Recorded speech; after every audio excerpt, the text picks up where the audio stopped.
Share screen to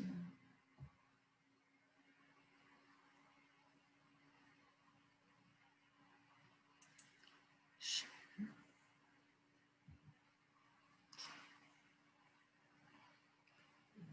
Perfect. Then participants.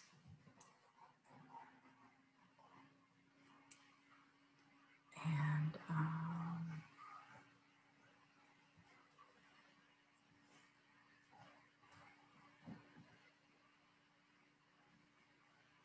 I can mute and stop video there. Perfect. Chat box. I think that's it.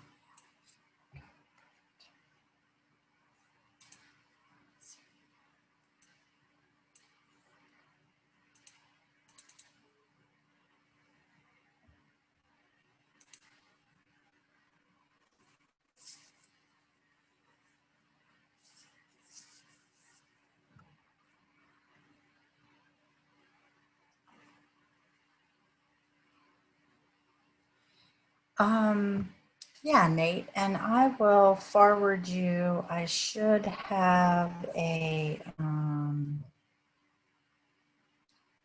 email.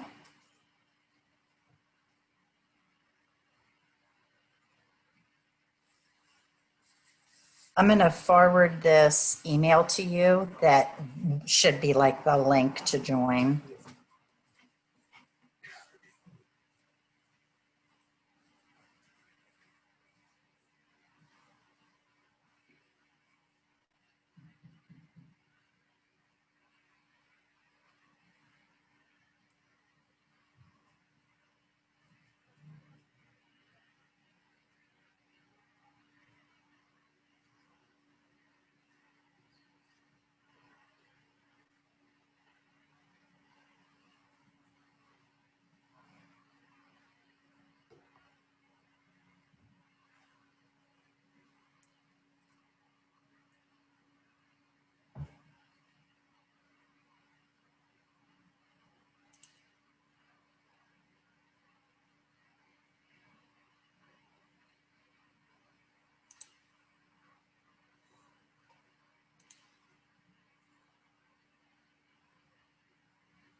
I feel like my hair is wild tonight.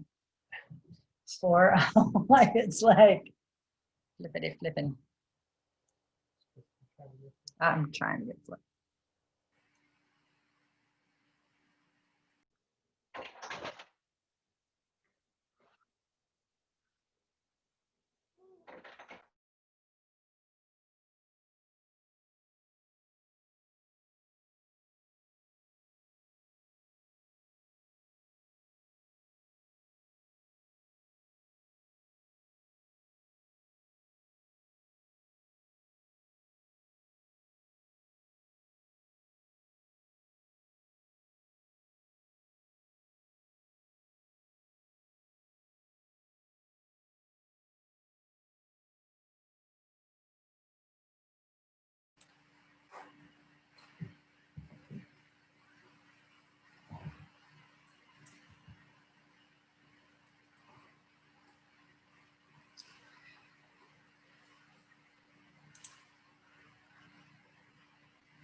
Hi, everybody.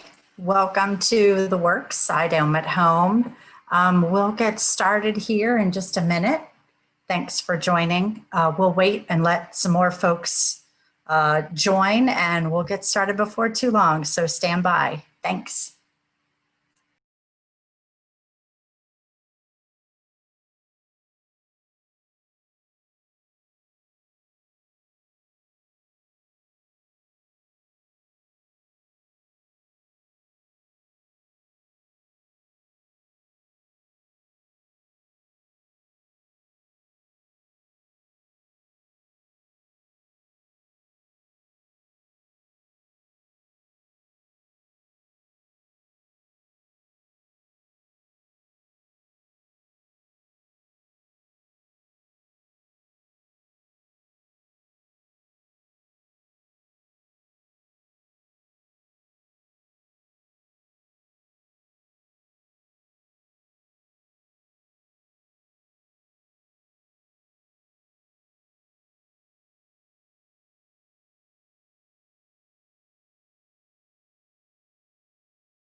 Ah, thank you, Liam, for telling me I was muted.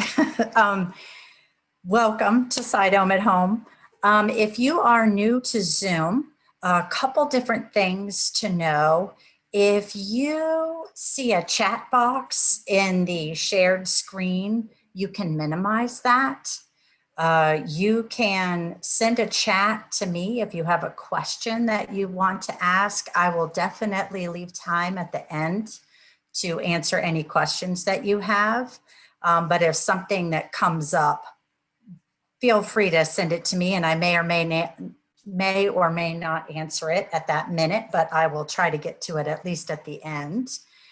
Also, it sort of depends on what version of Zoom you have, but there's typically a bar that you can raise your hand if you want to ask a question, and I can unmute you, or again, use that chat feature, and you can type up a quick message to me.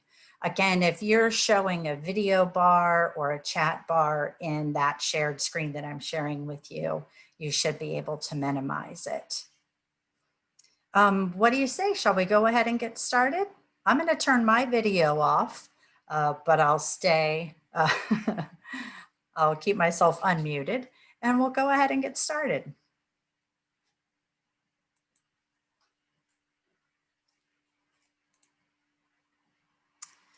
All right. So our SciDome at home view, I want to give you a little, I want you to know how you're looking at this. So this is today's date at today's time. You are looking north. You should be able to see the cardinal directions written on the screen. I also want you to think about this as a fisheye view. So notice that north is in the center, but you're looking basically all the way west to all the way east. So when you're looking at the night sky, or when you're looking at this image rather, keep that in mind that you're getting kind of the fish eye view of it. And the things that we'll talk about today are things that I like to point out because I know that you can see them easily in your backyard, especially if you live out in the country. I'll mention things that are easy to see in the city versus in the country as well. So let's go ahead and get started. Again, you can see we're facing north right now, so the sun is over to the west, getting ready to set. And I'll run time forward. You've probably noticed that the days are starting to get shorter. Sadly, we are moving into fall. So I'll be able to stop time around 9:30, 10 o'clock tonight, and we can get started looking at what's in the sky.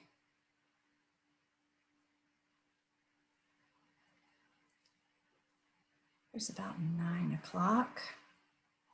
I'll let it get to about 9:30. Still a decent hour. You probably haven't gone to bed yet. So you're able to go outside and sneak a peek. Again, we're looking north. So when you're looking in the north sky, the very easiest feature to find is the Big Dipper. And I'll give you a minute to see if you can find it. I'll give you a hint. It's kind of low on the horizon.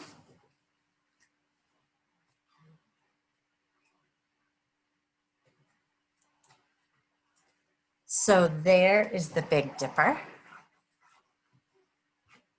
I'll turn it off again, see if you can find it. Now the Big Dipper, I just got a note from my faithful sidekick, my husband, to remind people to turn up the brightness on their screens at home. A lot of us turn our brightness down, so our eyes don't get tired while we're working. But for looking at the stars, it's nice to have the brightness up and then you can see the dimmer stars. Thanks, Nate. All right, so sorry, back to the skies. So the Big Dipper in the north, it is absolutely the easiest thing to find. It is up year round. Right now at 9:30 at night, it's on this side of the sky, but in the winter, you'll find it in other places, but it is always there.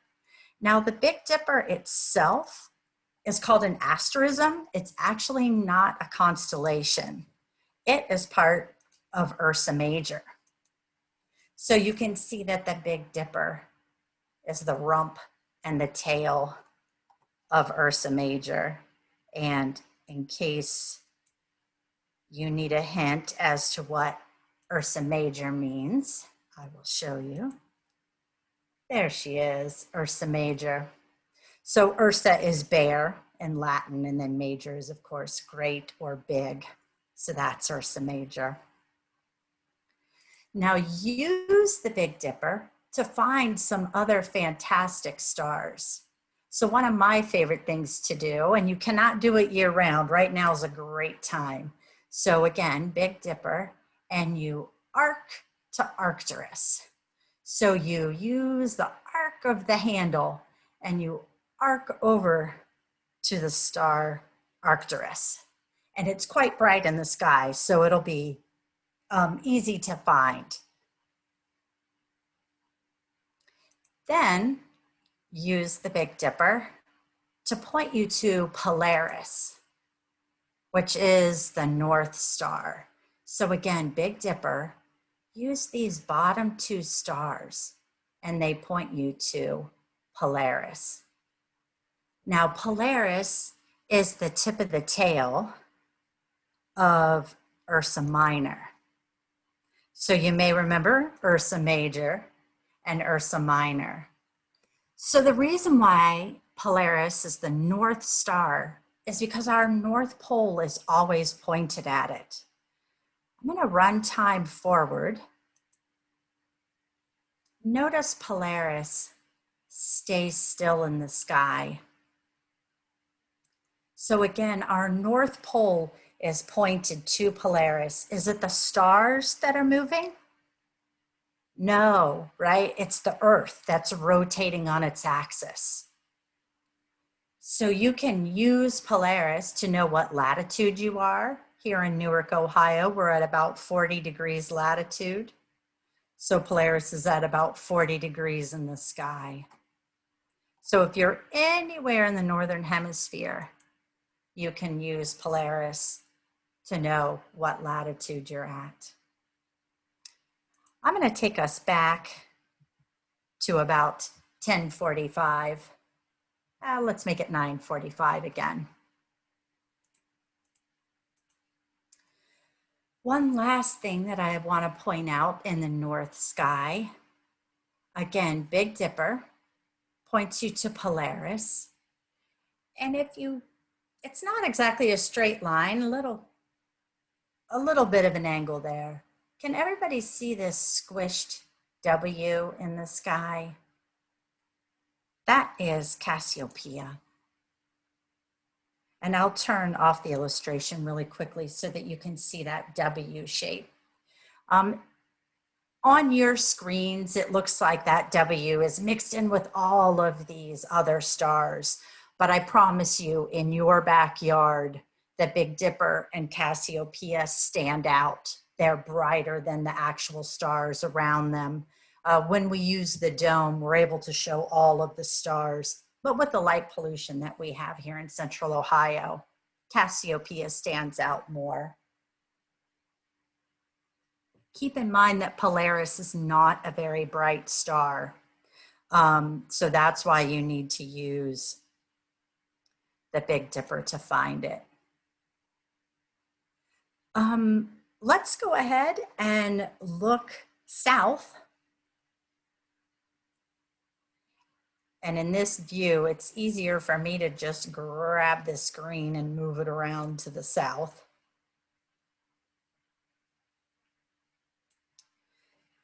So again, this is tonight. This is at about 9:45 at night. And now we are looking south.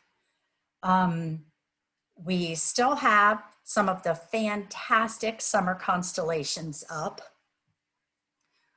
One of the most fun things to look for, and when you're looking south, well, north, it doesn't really matter. Look almost directly overhead and you'll find the summer triangle. Let me pull this down a little bit so we can see it there. So the summer triangle is Altair, Deneb, and Vega. Vega in particular is a very bright star. So when you look overhead, you can see this summer triangle. And Deneb, which is up at the top here, almost directly overhead, has a constellation. They all three have constellations associated with them, but Cygnus the Swan is one that you can actually see in the sky. I'm going to turn Cygnus off, and I'll turn off the star names too so we can point them out again. So again, summer triangle. And you can see Cygnus the Swan, which is sometimes called the Northern Cross. And if you look, you can see this cross in the sky, and Deneb being part of that summer triangle is easy to spot. Some other fun summer constellations that are up right now. I'll move the horizon up just a little bit. When you're looking south, you may notice this red star right here to south, southwest. That is Antares. And Antares is the heart of the scorpion, or Scorpius. And I think the easiest way to find Scorpius is you can see this kind of squished T, especially if you live in the country and have a great view of your southern sky, this squished T, and then look for that red heart. And right next to Scorpius, this, what looks like sort of a jumble of stars, is Sagittarius. So keep your eye out for those. They'll be going below the horizon before too long. You won't be able to see them for a whole lot longer. There are a couple of our summer constellations. Now, there is something really wonderful in the southern sky right now. So the Earth is one of 8 planets. I know I'm over 40, so I'm a little bitter about Pluto too, but no, there's 8 planets. We can see 5 of them from Earth, and right now we can see 4 of them. So in the southern sky, you can see Jupiter and Saturn all night long. They're very, very bright. Let me put the names on there for you. So when you go outside tonight and look south, and if you see what looks like one really bright star, and then there's kind of a lesser star next to it, they're actually not stars, it's Jupiter and Saturn. And Jupiter in particular is so bright. Even if you are standing in a parking lot in the middle of Columbus, you will be able to see Jupiter in the middle of that parking lot, in the middle of Columbus. It's so bright. And once you've found Jupiter, look just to the left of it a little bit and you'll be able to see Saturn. Now, the other day, my husband is a birder, so we have a spotting scope. Using binoculars, you can't hold it steady enough.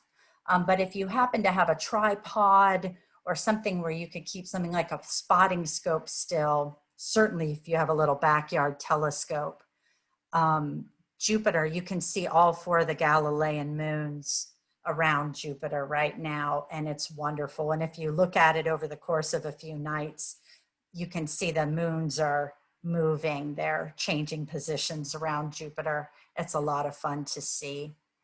And then you can look over and Saturn, you can see the rings of Saturn with even just the, with a really good pair of binoculars or a spotting scope, or certainly a little backyard telescope. So let me run time forward just a little bit, because Mars is coming up now too.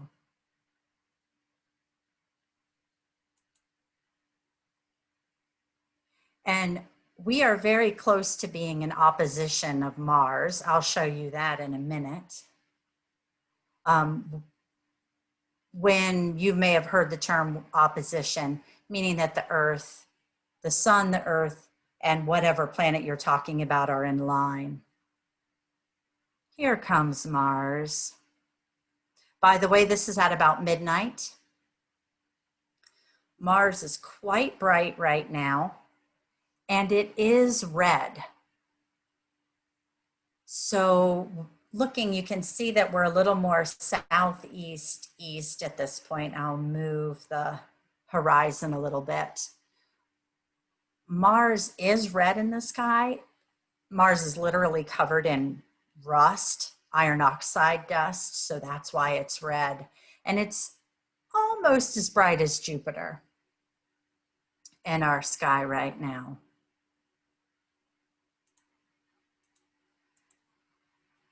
Let me show you this little, let me show you this other view. I'm going to zoom in. So Uranus and Neptune, we cannot see. They're too far away, so we can't see them from Earth. But let me zoom in on our solar system here.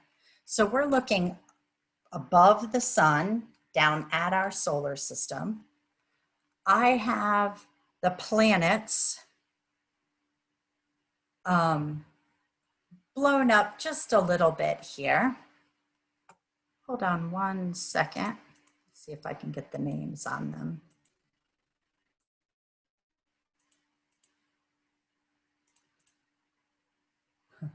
Whoa. We're checking out a different version of the solar system here. Stand by for 1 second. Let me get Earth pulled up.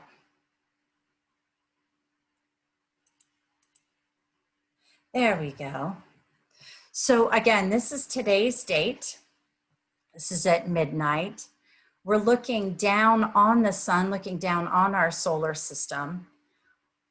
Obviously, the sun is the biggest thing in our solar system, but I wanted to blow up the planets a little bit so you could see them. So you can see that the sun, Earth, and Mars, which is right here, are almost in opposition. In about a month, they'll be in perfect opposition. But this is why Mars is so bright. The sun is shining directly on Mars and it's reflecting right back to Earth. You can also see how the Earth, Jupiter, and Saturn are aligned right now. So the sun is shining on them, bouncing right back to Earth. So that's why, and Jupiter and Saturn are huge gas giants. So that's why Jupiter and Saturn are so bright in the sky. You can also get an idea of why Jupiter and Saturn appear close together in our sky. Mars is coming up a little bit later, and Venus will get right before sunrise. Now, Mercury, on the other hand, is on the other side of the sun right now. So we can't see it in our night sky, but it comes back around all the time. I hope that explains. It's kind of a fun view to see. We'll go back to planet Earth.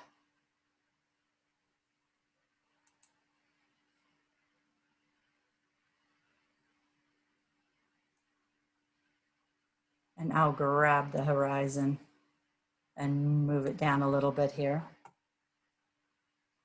So this is at about 11:30 at night. Let me run time forward so you can see Jupiter, Saturn. Here comes Mars at about midnight. And we're in luck because if you're an early bird, if you're up before the sun, you can see some winter constellations. They're starting to come up right now. Let me shift this horizon to the east just a little bit. Pleiades, Taurus.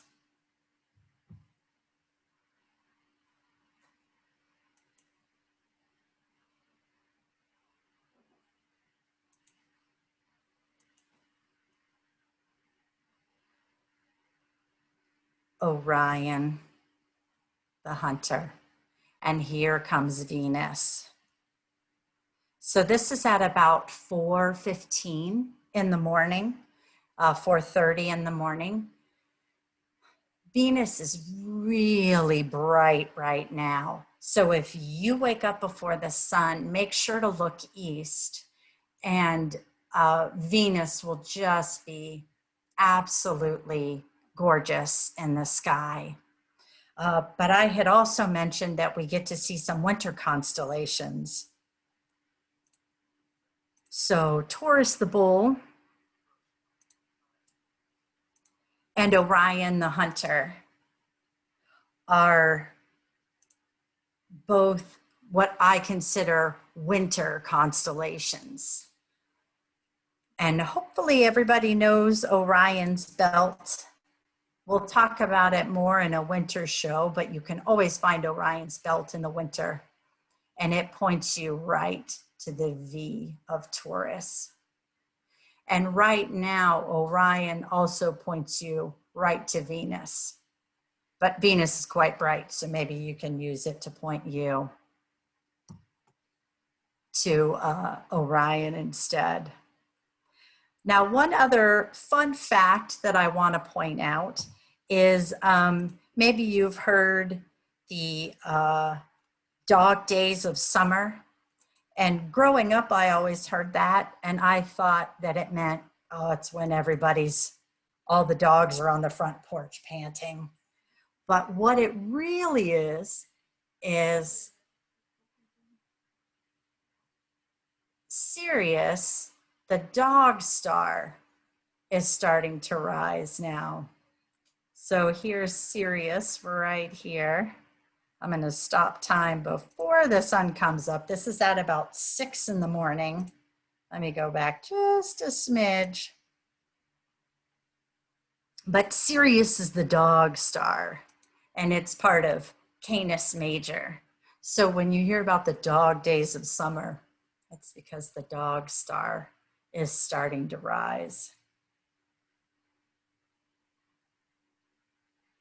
All right, I'll turn Canis Major off and Sirius off, and I'll let the sun come up.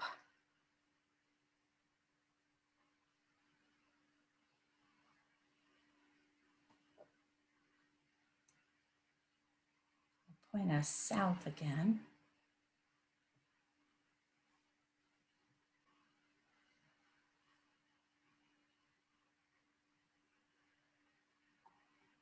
There's the sun.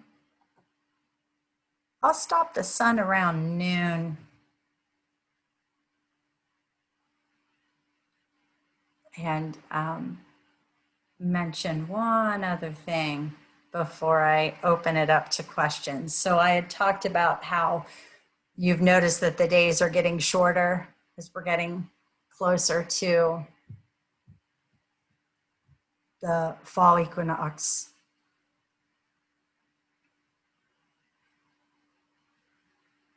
So we'll stop time at about noon. So when we talk about long days and short days, I want to show you something really quickly. So this is August 21. Here's where the sun is at 11:30. June 21, which is the summer solstice, you can see that the sun is really high in the sky compared to December 21 at noon. You can see how low the sun is in the sky. So again, December, January, February, March, April, May, June, July, and August, back to where we are now. So you can see how the sun is starting to go lower in the sky, and thus the days are getting shorter. All right, if anybody wants to use their chat feature, I am happy to answer any questions that you might have. Oh, I did just remember one thing that I meant to do. I'm so sorry. Does anybody care if we go back to the dark for 2 seconds? Hopefully not. How about, oh, and I have this on 2021. It'll be close to a full moon in August of 2021. Let me put it back to August of 2020. I meant to turn on all of the constellations for you because it's such a fun thing to see.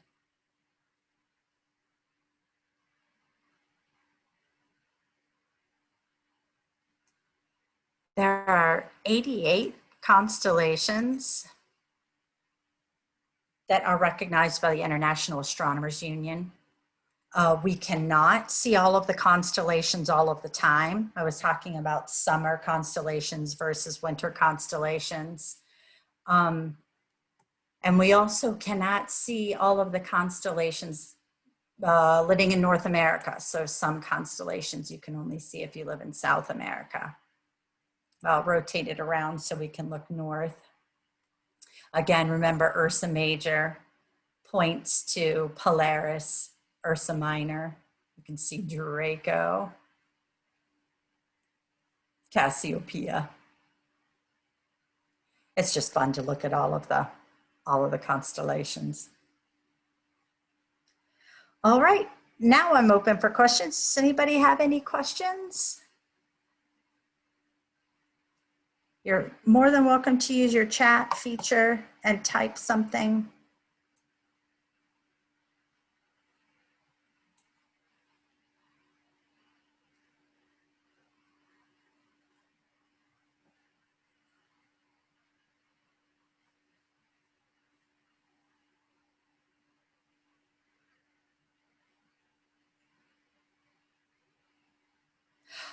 So somebody asked, can you see the space station with the naked eye? And the answer is yes. And it's actually so much fun. If you go onto NASA's website, and I'm sorry I don't have the exact link memorized, but I know on NASA's website, you can find out when it's going to travel overhead, over Newark, or over anywhere. When it goes by, and just like other satellites, if you ever sit back and look up in the sky and, you know, an airplane is blinking, so you can tell it's an airplane, but there might be a solid little light moving across the sky, might be a satellite. The space station's quite bright. Oh, Catherine just sent me spotthestation.nasa.gov is the link to find out when the space station is overhead. And I highly recommend it. I see it accidentally regularly, and I love it when I accidentally run into it. So I recommend finding it.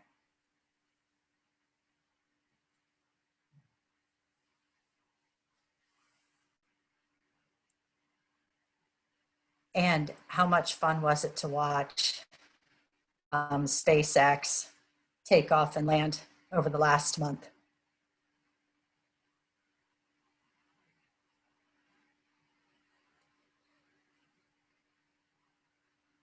All right. Anybody else have any questions?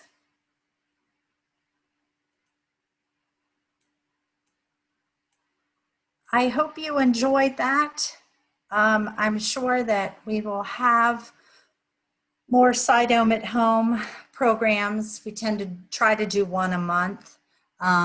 So I'm sure we'll have one in September, probably around this time, third Thursday or so in September, but keep an eye out on the website for that. And thank you everybody for coming.